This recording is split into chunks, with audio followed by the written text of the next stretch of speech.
The best way to describe this was the final issue in the first volume of Black Hammer. The best way to describe it I can think of, and I'm just going to play a short video clip. Just when I thought I was out, they pulled me back in.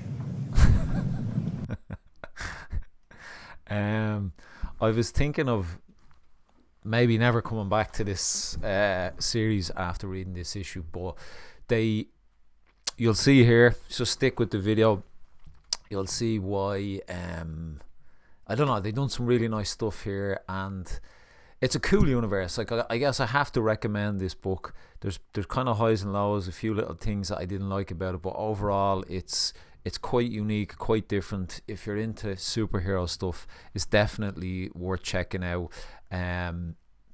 That's a beautiful cover there, and like, I guess they saved what I thought was the most interesting character till the final issue of this first volume, which is this witch character, or Lady Dragonfly is her name. But it goes into her past, really kind of tragic.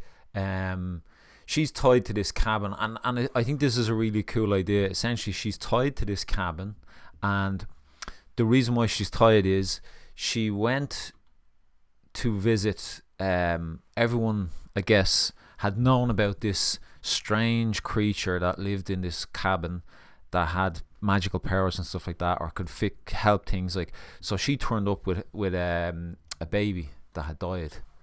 It's quite hardcore, like, and there she is with the dead baby. But she's like, can you save it? I'll do anything. So in the end, this creature says, well, rather than me being tied to this cabin, you're going to be tied to it. And it's like full of mysteries, and it's kind of just this weird whole thing. Like, so she agrees, but she still loses the baby. Like, the baby gets taken away from her, and she's left there kind of trapped to this cabin. And this is all taking place just in the regular world of Black Hammer, outside of the Parazone that they're trapped in, or through the Parazone, wherever the fuck that is. Like, essentially, then you get some snippets of her story, some flashbacks where she ends up. These guys turn up with guns because some children have gone missing. They turn up, they attack her. You know, she's like, I've nothing to do with this. Some of them come into the house, and this guy here, this is pretty hardcore, and I really like this sequence here. Check this out.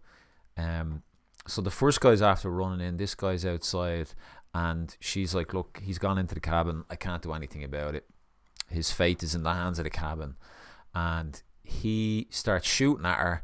She puts some magic on him, and like, just completely lights him up in this green energy, and he runs into the water. So like, I was thinking that's pretty hardcore. You know, she's fairly ruthless.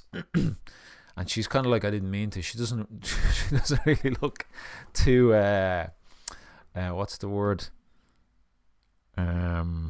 Remorseful. Yeah, she doesn't look remorseful at all. But essentially, it's like the magic done something, and it brings this guy back to life. He comes up out of the swamp, and he's like this weird creature, and she's like, oh, you are beautiful. So like, they end up having this kind of relationship then.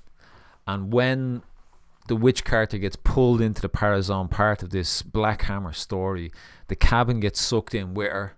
So I just think that's a really cool idea for a character. It's almost like all her power and everything she's got is tied to this mysterious, magical, mystical cabin. Like, but that gets pulled through with her.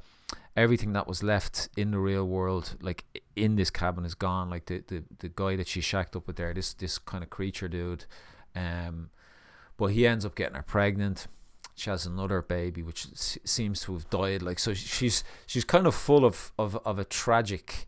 Her whole life is this like tragic tale. Like, she's lost 2 children now. She's lost her weird kind of swamp thing husband, and then at the end, you know, I guess I was kind of a bit like, right, let's just wrap up the story, and I'll never be coming back to this. But they bring the colonel back, and then there's a huge kind of lightning strike in the place they're trapped in, and then who turns up is the daughter of Black Hammer. Like, she's back in the real world looking for them, so she somehow managed to come through. Like, and the witch tries to make her forget stuff, where she came from, so maybe she's doing some kind of dirty deeds, and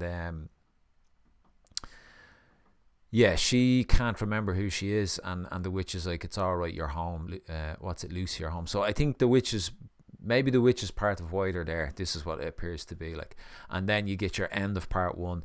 I'm a bit, now I'm intrigued. You know, I guess it really took the whole of that first volume to pull me in, probably, and I'm really starting to like these characters. There's a lot of scope and appeal, and yeah, look, I'm gonna put this down as a recommend, definitely as a recommend. Sometimes the art's a bit strange, but there's some really beautiful stuff in here, and yeah, look, I'll definitely jump back in. I'm gonna read some other stuff. I kind of started reading Transformers, and I'll come back to this in a bit, like, but definitely good stuff from Black Hammer.